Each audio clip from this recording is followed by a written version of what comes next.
Everyone, welcome back to my channel. ಎಲ್ಲರೂ ಹೇಗಿದ್ದೀರಾ? ನಾನಿವತ್ತು ಮಾಡ್ತಾ ಇದ್ದೇನೆ ಹಲಸಿನ ಹಣ್ಣಿನ ಗರಿಯೋ ಅಂದರೆ ಕೊಂಕಣಿ ಭಾಷೆಯಲ್ಲಿ ಹೇಳ್ತಾರೆ ಇದಕ್ಕೆ. ಹಲಸಿನ ಹಣ್ಣಿನ ಪಕೋಡನು ಅಂತ ಹೇಳ್ಬೋದು. ಜಾಕ್ ಫ್ರೂಟ್ ಫ್ರಿಟ್ಟರ್ಸ್ ಅಂತ ಕರೀತಾರೆ. ತುಂಬ ಟೇಸ್ಟಿ ಮತ್ತು ಮಾಡಲಿಕ್ಕೆ ಕೂಡ ತುಂಬ ಈಸಿ.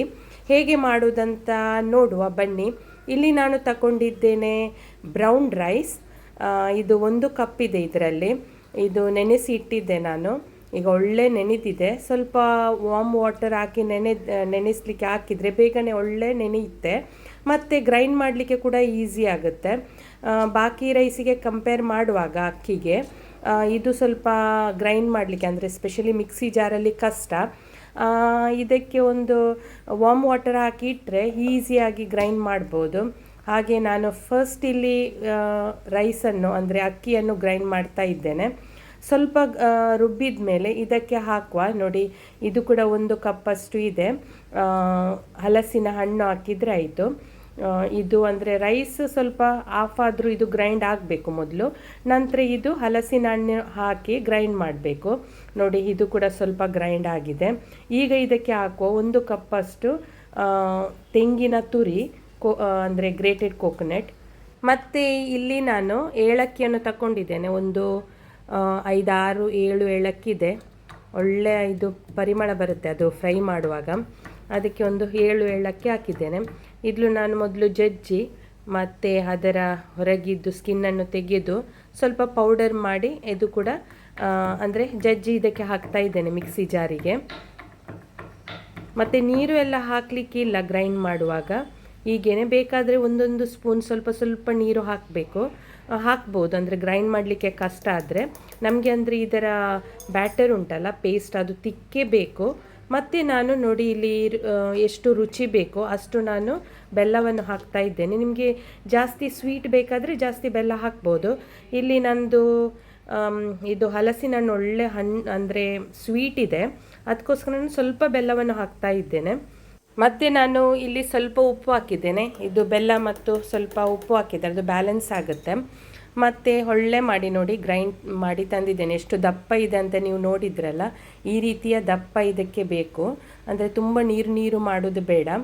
ಮತ್ತು ನಿಮಗೆ ಸ್ವಲ್ಪ ಗ್ರೈಂಡ್ ಮಾಡಲಿಕ್ಕೆ ಕಷ್ಟ ಆದರೆ 1 ಚಮಚ ನೀರು ಹಾಕಿ ಗ್ರೈಂಡ್ ಮಾಡಿದರೆ ಆಯಿತು. ನೀವು ನೋಡಿದ್ರಲ್ಲ, ಬ್ಯಾಟರ್ ರೆಡಿ ಆಗಿದೆ. ಇನ್ನು ತುಂಬ ಈಸಿ ಇದು ಮಾಡಲಿಕ್ಕೆ. ಮತ್ತು ಇದನ್ನು ಫಟಾಫಟಾಗಿ ಮಾಡ್ಬೋದು. ಮಾಡಿ ಇಟ್ಟರೆ ಈವ್ನಿಂಗ್ ಸ್ನ್ಯಾಕ್ಸಿಗೆ ಸೂಪರ್ ಆಗುತ್ತೆ. ಇಲ್ಲಿ ನಾನು ಎಣ್ಣೆಯನ್ನು ಬಿಸಿ ಮಾಡಲಿಕ್ಕೆ ಇಟ್ಟಿದ್ದೇನೆ. ಒಳ್ಳೆ ಬಿಸಿ ಆಗಬೇಕು ಎಣ್ಣೆ. ಬಿಸಿ ಆದಮೇಲೆ ಸ್ವಲ್ಪ ಲೋ ಫ್ಲೇಮಲ್ಲಿ ಇಟ್ಟರೆ ಆಯಿತು.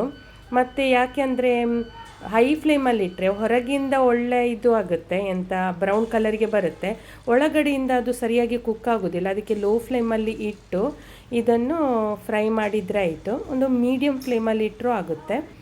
ಮತ್ತು ಈ ಮಳೆಗಾಲದ ಟೈಮಲ್ಲಿ ಏನಾದರೂ ತಿನ್ನುವಂಥ ಆಸೆ ಆಗುತ್ತೆ. ಸಂಜೆ ಎಲ್ಲ ಬಿಸಿ ಬಿಸಿ ಈ ರೀತಿಯ ಏನಾದರೂ ಸ್ನ್ಯಾಕ್ಸ್ ತಿನ್ನಲಿಕ್ಕೆ ಸೂಪರ್ ಇರುತ್ತೆ.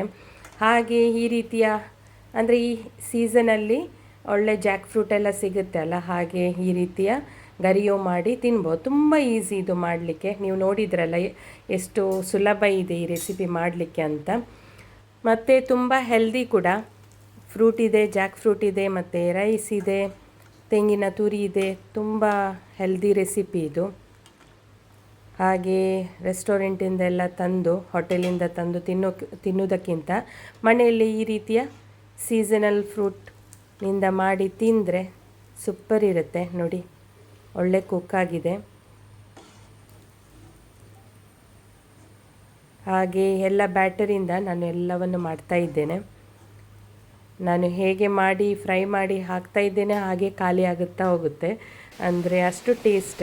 ಮತ್ತು ಈಗ ಜೋರು ಮಳೆ ಬರ್ತಾ ಉಂಟು. ಈ ಮಳೆಗೆ ಈ ರೀತಿಯ ಸ್ನ್ಯಾಕ್ಸ್ ಸಿಕ್ಕಿದರೆ, ಅಂದರೆ ಬಿಸಿ ಬಿಸಿ ಟೀ ಅಥವಾ ಕಾಫಿ ಜೊತೆ ಈ ರೀತಿಯ ಸ್ನ್ಯಾಕ್ಸ್ ಸಿಕ್ಕಿದರೆ ಮತ್ತೇನು ಬೇಡ. ಹಾಗೆ ನಾನು ಕೂಡ ಈ ಮಳೆಯ ಟೈಮಲ್ಲಿ ಇಂಥ ಗರಿಯೋವನ್ನು ಮಾಡ್ತಾ ಇದ್ದೇನೆ. ನೋಡ್ಬೋದು, ತುಂಬ ಮಳೆ. ಈಗ ಮಳೆ ಟೈಮಲ್ಲಿ ಹಸಿವು ಕೂಡ ಜಾಸ್ತಿ. ಹಾಗೆ ಈ ರೀತಿಯ ಸ್ನ್ಯಾಕ್ಸ್ ಈಸಿಯಾಗಿ ಮಾಡಿ ತಿನ್ಬೋದು. ಇಲ್ಲಿ ಕಾಫಿ ಕೂಡ ರೆಡಿಯಾಗಿದೆ. ಕಾಫಿ ಜೊತೆ ಈ ಸ್ನ್ಯಾಕ್ಸ್ ತಿಂದರೆ ಸೂಪರ್ ಇರುತ್ತೆ. ಚಳಿಗೆ ಈ ಬಿಸಿ ಬಿಸಿ ಕಾಫಿ ಮತ್ತು ಬಿಸಿ ಬಿಸಿ ಗರಿಯೋ. ಹಾಗೆ ನಿಮಗೆ ನನ್ನ ಈ ರೆಸಿಪಿ ಹೇಗೆ ಅನಿಸಿತು ಅಂತ ಕಮೆಂಟ್ ಮಾಡಿ. ಇಷ್ಟ ಆದರೆ ಒಂದು ಲೈಕ್ ಕೊಡಿ, ಶೇರ್ ಮಾಡಿ, ಸಬ್ಸ್ಕ್ರೈಬ್ ಮಾಡಿ. Bye bye, take care, thanks for watching.